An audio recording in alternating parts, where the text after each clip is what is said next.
Hello, নমস্কার। আশা করি আপনারা সবাই ভালো আছেন। আমার এই ভিডিওটার করার উদ্দেশ্যটা হচ্ছে, অনেকেরই প্ল্যান আছে GoPro 10 বা GoPro 10 বা 9 এগুলো কিনবেন, অ্যাকশন ক্যামেরা। আমি জানি অনেকের প্ল্যান আছে। আমার যদিও একটা GoPro আছে, সেটা দিয়ে আমি ফটো তুলছি একটা সাইট থেকে। হ্যাঁ, সেটা হচ্ছে একটু একটু পুরোনো মডেল, GoPro 5 আছে আমার। আমিও GoPro 10 কিনবো বলে ভাবছি অনেক সময়, কিন্তু এখন আমি ওয়েট করছি। কেন ওয়েট করছি? এই ওয়েট আপনাদেরও হয়তো চিন্তা করে দেখবেন, ওয়েট করা উচিত। GoPro 10ই আপনি একটু কিনতে একটু দামটা বেশি আছে। হ্যাঁ, তো GoPro যখন 10 কিনবো, ইন দি মিন টাইমে আপনি জানেন যে আগামী সেপ্টেম্বর মাসে 11 চলে আসছে, GoPro 11। এখন কথাটা হচ্ছে যে আমি কেন ওয়েট করবো, কেন GoPro 11-এর জন্য আমি ওয়েট করবো, এটাই তো আমার জিজ্ঞাসা ব্যাপার। সেটার জন্য আমি আপনাদের বলবো কতগুলো পয়েন্টস আপনারা মনে রাখবেন। এগুলো আপনি পয়েন্টসগুলো এখানে দেখতে পাচ্ছেন।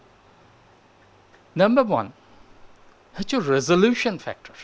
যেমন GoPro 10-এ বা তার আর্লিয়ার ভার্সন যেগুলো আছে, তাতে আপনি 4K শ্যুট করতে পারছেন, 30 FPS, 60 FPS, 80 এরকম করে আপনি তুলতে পারছেন। হ্যাঁ, সেই রেজলিউশনটা 4K, দুর্দান্ত picture, you know it very well.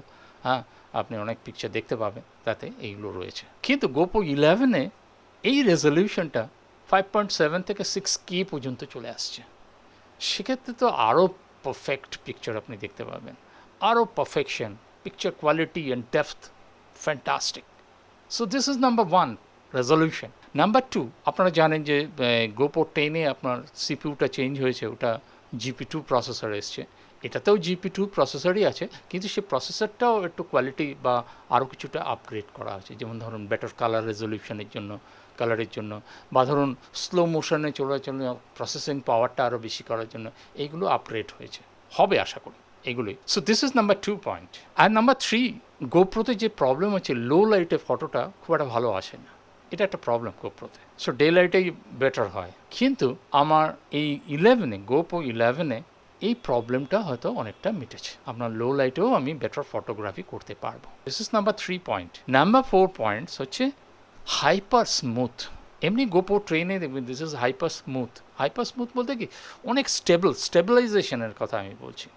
4.0 আছে GoPro 10-এ, সেটা মোটামুটি আপনার রাফ এরিয়াতেও ভালোই স্টেবল করছে। অনেক সময় দেখা গেছে যে বাইকে কিছুটা ভাইব্রেশন আসে, তবুও মোটামুটি ঠিকই আছে, better. But in GoPro Hero 11-এ এই স্মুথ স্টেবিলাইজেশনটা 5.0-তে চলে এসছে। সো ফলে হচ্ছে কি, আপনি যা খুশি করুন ওর ক্যামেরাটা নিয়ে, তো পিকচার দেখবেন স্মুথ। যতই রাফ হোক, পিকচারটা স্মুথ আসবে, কোনো ভাইব্রেশন কিছু পাবেন, দারুণ পিকচার। Number 5, super charge.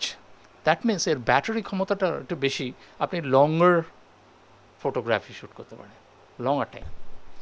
এটা অন্যান্য ক্যামেরাগুলোতে একটু কম টাইম আছে, এটাতে একটু বেশি টাইমে আপনি ফটো শ্যুট করতে পারবেন। And also charging also very fast. Okay, so this is number 5 point, আপনারা মনে রাখবেন। এই 5 পয়েন্টের জন্যই কিন্তু আমি ওয়েট করে আছি GoPro 11 কবে আসবে। আপনারাও যদি ইচ্ছুক হয় কিনতে, আমি আপনাদের বলবো যে GoPro 11 আসা পর্যন্ত একটু ওয়েট করুন, দেখুন কি হয়।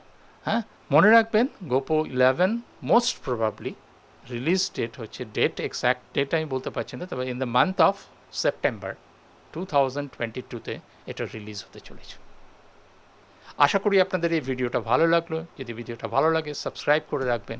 আমি এরকমই টেকনিক্যাল কিছু কিছু কথাবার্তা আপনাদের ভিডিও তৈরি করে জানাবো, যেটা আপনাদের পক্ষে কেনা সুবিধে হবে। তো যদি ভালো লাগে সাবস্ক্রাইব করবেন, আর নোটিফিকেশান পাওয়ার জন্য বেল আইকনটাও ক্লিক করে রেখে রাখবেন। ধন্যবাদ আজকের। আপনারা ভালো থাকুন, সুস্থ থাকুন।